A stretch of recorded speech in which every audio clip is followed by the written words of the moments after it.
So just a couple of means of introduction. My name is Karolina Pelc. I'm a founder and consultant of a consultancy firm called Basic Strategy. I'm also an acting CPO for games marketing and Felt, which is a company supplying market-leading table games to the online industry. My past experience includes working at SG Digital, but probably I'm most known for the role of casino director at Leo Vegas, where I spent 3.5 years from the very humble beginnings of Leo Vegas until the power position they're in now. I've also worked as head of casino at Betson Group, and in general have been in the industry for 15 plus years, including land-based casinos as well, is where I started. So today I'm talking about product development for the future, and I wanted to highlight a couple of trends that I think are relevant to our industry. I do want to highlight that I'm not a researcher. I'm also not building on any of these innovative products, so these are my subjective views, and you are more than welcome to challenge them at any time, and I'll try to defend them. I'll try my best. So when I started doing research for this presentation, I actually have gone through a number of different reports on the next big thing in 2019 going into 2020, and I've read stuff from TechCrunch, Deloitte, Gartner, and these were the main things that contended as the top trends to look out for in 2020. I listed them here just to set the stage for what I'm talking about later, but I'm not going to analyze them in detail because this is not what the presentation is about. But the quote that really caught my attention was in a report from Forbes, 3 big tech trends for 2019, which said video games are the new social media.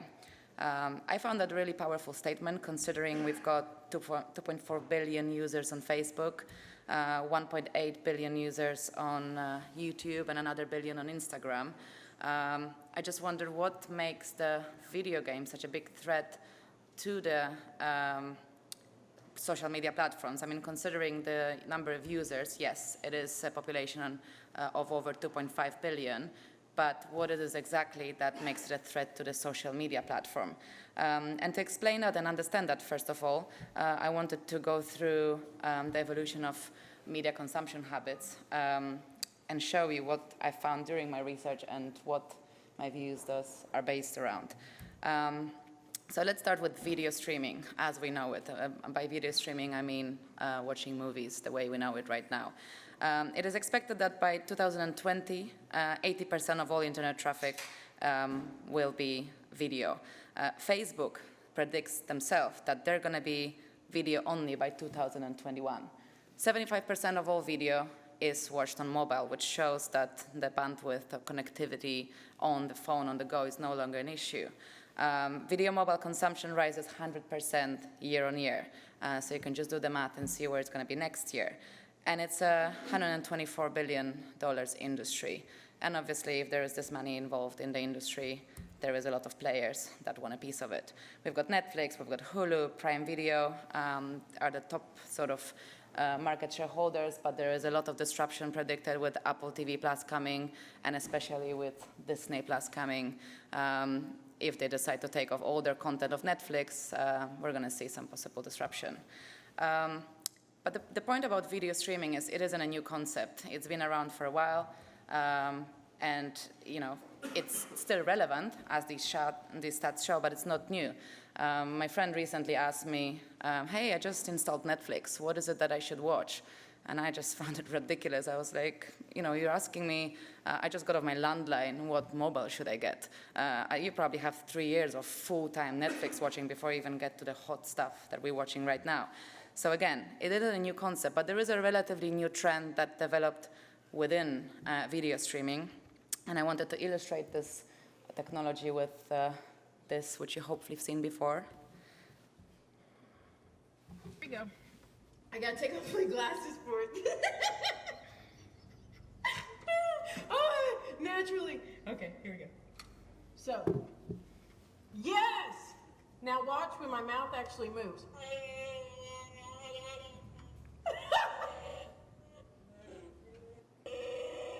That's not me making that noise, it's the mask! Here, listen.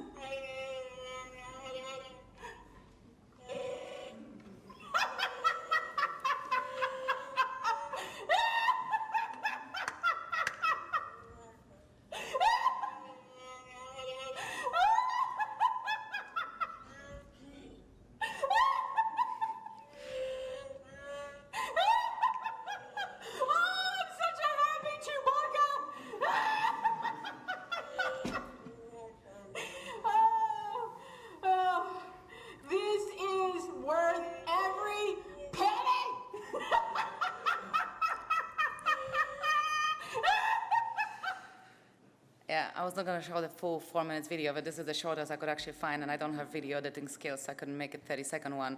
The reason why I showed this video is that this is a piece of content that really shown the full potential of Facebook Live feature launched in April 2016. When they launched this feature, they paid a combined $50 million US dollars to various publishers and influencers to promote the feature. But it turned out that it was the Texan mom that decided to stream her unboxing of the Chewbacca mask that actually generated over 160 million views in a few days and became the top watched video of 2016. This was really what we consider as expedition of live video streaming into the masses, because there has been a lot of experiments with live video streaming. YouTube was the first one to experiment all the way from 2013. They have only been opening up to a chosen group of broadcasters, so it wasn't a mass feature. Then there was Periscope that was scooped up by Twitter immediately after it launched because they recognized the amazing power that comes with the tool. But it was really Facebook. When they launched it in February 2016 as beta, they made this big partnership with ABC to stream the first presidential debate between Clinton and Trump. And this is really what kicked it off, what made people aware of it, what made people start using it. And there was the number of people that watched the debate was 55 million, which is a very powerful launch of a product feature. And from then in followed, you've got Instagram stories, Instagram Live, LinkedIn Live in beta, and surprisingly, YouTube was the last one to the game because they only launched September 2017 to mass media, to mass audiences. But it just shows that the market trends are very often influenced by the main influencers. If they want something to be a big trend, they can make it happen. What I wanted to show here, since the launch of live features, we've observed really big change in media consumption. And here's a couple of stats that I used to underpin it. From the launch of Instagram live stories, the users doubled within 2 years, from 500 million to 1 billion. 40% of those users post stories daily. That's 400 million people that post live stories on Instagram daily. They have 400 million monthly users. The research shows that the videos that are live on Facebook, they are being watched 3 times longer than any video-on-demand content. They generate 6 times more interaction than any on-demand content. And nowadays, 1 of every 5 videos watched on Facebook is live, and most of them are being watched within groups. Product director at Facebook said that shows the potential of live features and how community-centric video is, really. And there's one platform that actually understood the power of video and connecting broadcasters and content creators with the audiences very early, and it's Twitch. They've recognized this way before anyone else, and it made them very successful. These are some stats just to show you the power that they hold. 15 million daily viewers. They are 4 times the size of YouTube Live. They have over 2 million broadcasters, 2.7 billion views in Q2 of 2019 only, 140 million monthly users. To put it in perspective, Netflix has 148 million, and just considered, Twitch is niche, Netflix is mainstream. And 2 million is the record concurrent viewership. So that means there was 2 million people watching Twitch at the very same time. And again, to put it in perspective, that outstrips the concurrent viewership of CNN, ESPN, or NBC. So it's a really niche media, but it achieves unbelievable results. Considering the success of Twitch, there is also a lot of different developments within other platforms that wanted to catch up. Facebook gaming, YouTube gaming, Mixer. But this graph shows you clearly who is the undisputed king still at the moment. And as it is with monarchy, the others stand in line. What's behind the success of Twitch? I looked at different research around it and also added some of my personal views, but it's definitely couple of elements combined. One of them is solution specialization. They've recognized very early that video is community-centric and it works really well with the community of video gamers. So they focused on features that were making it easier for them to stream, easier for them to interact. So anything to do with facilitating stream from webcams and adding interactive chat box, they've jumped on that opportunity early. Obviously, the actual growing popularity of esports and multiplayer games also played a big role. I mean, esports is also one of those genres that doubled the revenues in the last 2 years and is one of the fastest growing genres on Twitch. But in my personal view, what made this so successful the most is the pioneering use of interactive live streaming. So we talked about live streaming, well, streaming first, then live streaming, and now it's sort of the live streaming 3.0, interactive live streaming. And the reason why I think it appealed so well to the gaming community is because it brought it back to its roots. And whenever you read any reports about the past of the video gaming community, you go back to the arcade gaming where there was always spectators watching people play video games. You go back to the times of the early moments of the at-home console where you had one player playing and the rest of us was watching on a sofa spectating and still finding a certain thrill out of that. Even though you're out of control, you have certain level of influence because you can whisper or shout or force the player to do something, but it's completely different type of interaction. And I think what Twitch made possible is to get back to that interaction. So I also analyzed a couple of different factors when it comes to psychology behind watching streams. I already talked about the community and the wanting to belong to a group that is experiencing this together. It's also about the connection. When you meet people in a real environment, it is a completely different situation. You have to go through a certain level of questions and conversation before you get to know their interests and hobbies and whether you even, on a similar level of interest. When you go to a virtual community, you go directly to the groups of people that you can share a meaningful connection with, which again is really, really important within the community of gamers and streamers. Interaction. The connection wouldn't be able to be facilitated if there were no tools for interaction, for people to be able to talk to each other, to be able to exchange their views, to be able to share their experience together. New skills, there's also a cognitive type of motivation behind watching streams. There's a lot of people that want to learn how to play before they invest their own time and money. They want to pick up the tips from the pros. They want to see new games in action before they decide to try them on themselves. But two big ones for me is the multi-screen generation that we live in. I mean, when is the last time you have put down your phone to watch a Netflix movie? Myself, I never do unless my husband forces me to. My phone keeps going on, I keep checking emails, I check Facebook, I check Instagram. Even when I don't want to, I want to know what's happening in the movie and I'm not fully following, I'll Google it and see what people are talking about it. And I think this is a very big factor behind why streaming became so popular, because it lets people enjoy the gaming community as more of a snacking type of entertainment. They can participate in the culture, they can feel included, but they don't need to make such massive commitment. Nowadays, especially the multiplayer games are really demanding. It's almost impossible to complete them. Not that I would know, because I'm not a video games player, but I heard. But with this way, you can just almost, replace watching the Kardashians or live Instagram stories from your friends that actually don't bring anything into your life, and instead spend that time on watching someone play video games, which apparently does bring a lot into your life, because video games are, they claim to be very educational, and there's lots of research that actually underpins that statement. And another thing is tension release. It's, for many people, playing the games itself is a big relaxing activity, but watching the games is even more relaxing because you have this, it's a bit more active entertainment than consuming TV production, but it's a bit less active than having to play and having to think, having to strategize. And this is just basically, you can do it while you're taking out the laundry, you can do it while you're taking care of your kids, they're on the playground. So I think these two elements really highlight the kind of times we're living in, and that media consumption patterns are really changing profoundly.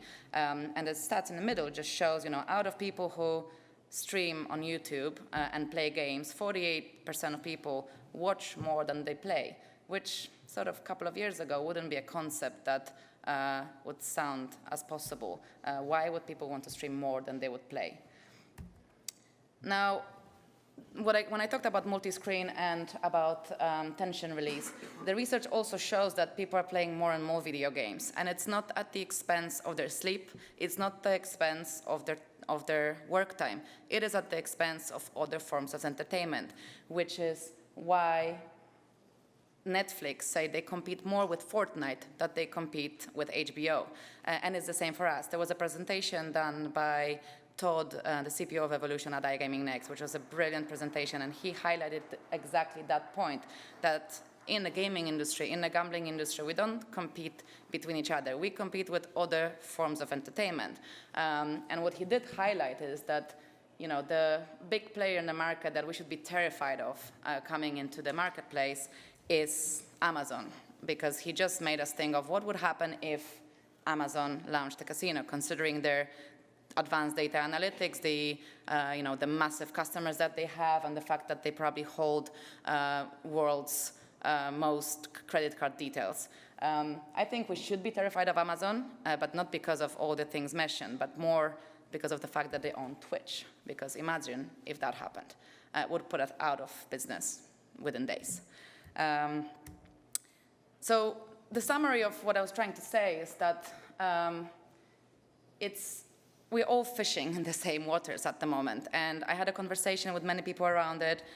I want to highlight, I'm not talking about the cross-sell. I'm not trying to say that as a gambling industry, we should be cross-selling to the demographic of video gamers and adapt our product for them. What I'm trying to say is that they are not a consumer group anymore. They are the consumer. It's the main media consumption change that has happened in the last 3 years. Majority of the population is either already actively playing video games or play or tried them or is planning to play them. So we need to recognize that whatever they are getting out of that experience is going to be very relevant to the experiences that they're going to expect from us. And at the moment, maybe it isn't that prominent because we're still targeting a bit older demographic. It is the older people that have the disposable income, but the demographic of millennials is growing up. And whatever they're getting out of their video game experience when it comes to interaction, when it comes to community, when it comes to being able to do multiplayer, that's shaping how they consume media. And I think the good analogy is a couple of years ago, when I was still on an operator side, I kept pushing providers to supply games in portrait mode. And some of them were really adamant that slots are not going to be enjoyed in portrait mode as a majority because it's such an immersive experience that most players are going to turn the phones and they're going to tune in because they're going to make sure that they can see the full-blown graphics and everything. And I kept telling them, yeah, I understand that, but unfortunately, Facebook, Instagram, and all the other media, they are in portrait mode, and that is shaping their media consumption habit. And at the moment, 87% of game sessions on slots is played in portrait mode. So it did shape how they use other media. It shaped how they want to use our games. As I said, we can't ignore these new consumption habits for much longer because it's going to become another year of mobile where, for many years on every one of these conferences we were talking about next year is the year of mobile. And then when it actually became the year of mobile, many people stayed behind and it took them a long time to catch up. Another characteristic of those sort of players from the video game population is high expectations for engagement. And here, yes, I totally stand by the fact that our product, which is the casino games, is hugely engaging. There is the math, the game design, the volatility that are basically designed to be engaging. And then there's these additional layers of gamification that a lot of great tools and a lot of operators can add. And there's some great examples, sitting in the room. There's Blue Ribbon, Competition Labs, there's Kazuma that built their own gamification models. This all adds to the augmented level of product. But what I'm missing currently from the gamification in place is the third F. The model of gamification consists of feedback, fun, and friends. And whereas I see a lot of examples of feedback and fun type of implementation, I'm still missing the friends bit, which basically talks about playing cooperatively rather than competitively. And this is very well implemented in video games. And again, it is going to be an expectation from players going forward. I brought a couple of just headlines from main social platforms and just to show you that it is really happening. The co-watching experience, the sharing experience is something that everybody's jumping on. Amazon has launched built-in Twitch years ago with their games. Now they even build in Twitch stream into the Lumberyard, which is the game software building tool. Everything that lets more people be immersed in the experience together is becoming something that all these companies are experimenting with. Now, interestingly enough, online blackjack is also considered one of the pioneering use of interactive live streaming technology because it was a live stream and it did allow a level of interaction between the dealer and a player. But nothing has happened with that concept since it was launched. There is no interaction between players. There is no really tools. Actually, in live casino, there isn't even any gamification whatsoever, even though there are great tools for gamification, great bases. Games have side bets. Side bets are the best sort of engagement tool that you could base gamification on, but nothing is happening. Imagine if we could add a bit more innovation to those games. And for some of you, it's immediately going to create a feeling of cringe of going, no, this is not for the casino players. Casino players like to play in isolation. They like the anonymity. They don't want to be shown to other players. What about GDPR? But I'm just saying, if we're going to put those blockers on the road to innovation, we're never going to come up with the next big thing. So this is just food for thought. Imagine, there was this, and someone will tell me, yes, what about the collusion? What about the abuse? What about the harassment that the dealers are going to have to sustain? There are ways to deal with it. Video games also deal with a high level of harassment, and there are tools where they sort of protect women, for example, from being harassed within video games. There are chats where they use emoticons for communication, which breaks all the language barriers, with this anti-harassment tool. So small things, even like being able to add Instagram type of GIF when you're winning a hand to share your experience from this. Why not try things like that? Why not just see if the players like it? We have the product development processes in place where we could try these things and then try to get feedback from players. If it doesn't work, it doesn't work. It's not like I'm asking, to build the next completely new bonus tool. It's easy things to try. So a couple of more things about product development for the future. And again, these are my subjective thoughts. I'm not going to go into great level of details around these ideas. At the end of the day, I'm a paid consultant, so you're welcome to come and explore them in detail. But I do think video. Add video wherever you can. I remember my founder at Leo Vegas asked me to do video banners 4 years ago. And I was like, come on, this is going to slow down our mobile page. This is just going to make it really bad. I totally take those views back. I think those challenges have gone. The more video you have on your sites, whether it's game thumbnails, banners, or even video CRM, the better it is going to be to be consumed by your players. All the research shows that players are more likely to purchase, more likely to actually finish watching, and more influenced by video content by anything else.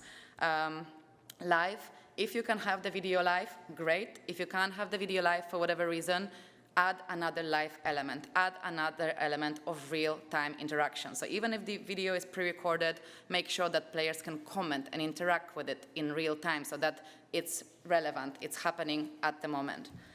Multiplayer, I really think that it's time we've started to experiment with multiplayer slots. We've got multiplayer in live casino. We don't have it anywhere else. And I'm not saying that everybody is cut out for multiplayer games. Obviously, there are players that will prefer single players, and it is in the same in video games. The Witcher, we are welcome. It's made in Poland. Plenty of people like to play it as a single-player isolated game. But because of the rise of multiplayer video games, at the moment 63% of players that play games play multiplayer mode. And that gives the opportunity for all the community features around. So why not try shared sessions? Why not try players letting come to the game and join stakes, syndicate, playing, chasing jackpots? They're doing this anyway. So why not make it easier for them and protect ourselves from schemes that could hurt us, but just foster the innovation? Built-in features. The reason why Facebook launched their live functionality is because they didn't want people to go away to YouTube and watch the videos on there. They wanted all the content to stay on the platform. In a similar way, you don't want people to go to other platforms. And as much as I love casino grounds, and I think they are one of the examples of the implementation of all these trends, and they caught on this early, and they already have some amazing results. The more you can do to keep your players on site with built-in features, even incorporating Twitch feed into the games when they are being released, or even directly casino grounds if you have a relationship with them, that will keep the players on site. That will give them another added layer of entertainment, and they will play longer, because it also shows that when there is an added level of community, people are commenting and sharing their views, the game sessions are longer. And it's both in video games, but also already proven in gambling. Communication, I already talked about it. I see no reason why there couldn't be more player communication. Yes, it's more of a hardball. You do need to have chat moderators. You need to implement some anti-harassment tools and be wary of abuse. But as I said, without trying things, you're never going to achieve anything great. Interaction. I think a lot of people forget that interaction is a two-sided engagement tool. One thing is for people to be able to express their views by pressing a like or love or insightful, whatever. You can even develop these interactions to be relevant to the game. But there's also a big engagement tool for the content creators, because research shows that there are probably 45% of people that keep on rewatching their Facebook and Instagram stories just to see how many people like them, just to see who liked them, and just get that dopamine kick from being popular and being appreciated. Decision participation. This is a hard one because obviously we're always going to fall short on sort of strategy tips, and it's not a game of skill, it's a game of chance. So being able to put a player in the middle of the decision is a bit more difficult, but there are certain games when there are more bonus rounds and you can have players influence for what the streamers are doing, for example. So if you allowed for shared multiplayer sessions, you could give mechanism to players to influence what's going to happen in bonus rounds. And that takes me even further. There could be games that we build where there is more interaction possible. At the moment, the product lines between different product verticals are blurring. You've got the loot boxes in video games, which is at the center of gaming commission attention right now. There is no reason why we shouldn't have video games mechanics in our products. There's lots of things that social casinos are doing that are disruptive. There is a lot of things that video games are doing that are disruptive. You've got the Grand Theft Auto Casino that finally opened. You've got the Coin Master, which is a market disruptor. So we need more market disruptors in the online gaming industry that capitalize on the gambling, that capitalize on those trends. Shared wallets. I remember one of my casino managers at Leo Vegas told me that they get together on a Friday night with friends in Sweden. They stream the game on TV. They put money all together. This actually, he's sitting here, that guy that told me. And they basically play together, because having a larger bankroll lets them get the maximum wins, and it's the thrill for the group that comes out of that. So why do they have to do that by putting money together and then splitting the money? Why can't you facilitate this experience for you? And by you, I mean in general, people that have ability to build these products. I don't talk to any of you personally here. Squads, I think it's self-explanatory. I mean, Twitch launched the 4-people squad ability to stream, co-watching. You've seen all the headlines, how popular this is. There are tournaments. I understand there's gamification. I think the next level of gamification could be to let players compete in teams, in squads, in clans, again, to mirror the experience they get in video games. And then experiment. There's plenty of other ideas that people have, a lot of more experts in those areas than me. So I just think having the right process to foster innovation and experiment with different things while we still have time, while that demographic is still growing up to have more disposable money, to start being our core target, we have a little bit more time, and I think we need to experiment now, because otherwise we're going to be late to the game. So for skeptics, the people who will highlight there isn't really a propensity to cross-sell between video games and real money gambling, and social casinos are not proving to be converting into real money gamblers. Again, I want to highlight, I'm not talking about cross-sell. I'm talking about the fact that they are your fishing waters. But I brought this case study because there's a lot of different uses in place of live streaming, but there was one, type of use that nobody predicted would take off, and it's streaming into live fitness classes. There was fitness on demand for a while. People are downloading videos and instruction of how to exercise and following certain instructors. But Peloton started 5 years ago, and nobody believed in the concept. They thought that they can set up a studio in New York and they can have people buy really expensive bikes and pay monthly subscription to join live stream cycling sessions from that studio. And everybody thought they were ridiculous. But they are at the moment valued at $8 billion US dollars. They've just started their IPO process. They are massive in the US. They're really big in UK. They are going to enter a German market very soon. And here are just some stats. 1.4 million users, 915 million revenue in 2019, 6,000 users concurrent per class that they stream. Their actual record was 19,000 people logging into a live turkey roast Thanksgiving session and pedaling on the bike at the same time. They wanted to break a Guinness record. They just needed 10,000 people. They almost doubled that. Their retention rate is 95%. I think it does have something to do with that the bike is extremely expensive and you have to sort of pay it off as a subscription model for 3 years. But which of our businesses can say that we have 95% retention rate? And it's a very, very engaged and active social community around it. They have 440,000 followers on Facebook. People are posting daily. They organize road trips to the studios for classes. They meet up to join the classes in different time zones. And this is the lobby of Peloton. I just wanted to show you a couple of different features that make it in the moment. So you have the live streaming cycle class, but you have a whole lot of different engagement tools, leaderboards, high fives. There's a built-in camera in your HD screen, so I'm pretty sure there are some more features coming up very soon. And they also do these in-the-moment type of rides. I already mentioned the turkey roast ride, which basically convinces people to come and ride right now because this is the coolest class, the hottest class, and everybody has a FOMO, so they want to be in. And one of their other most successful classes was a Backstreet Boys ride, which was in celebration of the 20th anniversary of the Millennium album come out. And that class was streamed live from a studio in New York, and it was a ridiculous time in UK. So you would just think to yourself, surely nobody's going to get up in the middle of the night to ride, in a live stream class just because it's Backstreet Boys. Well, people do. So, thank you.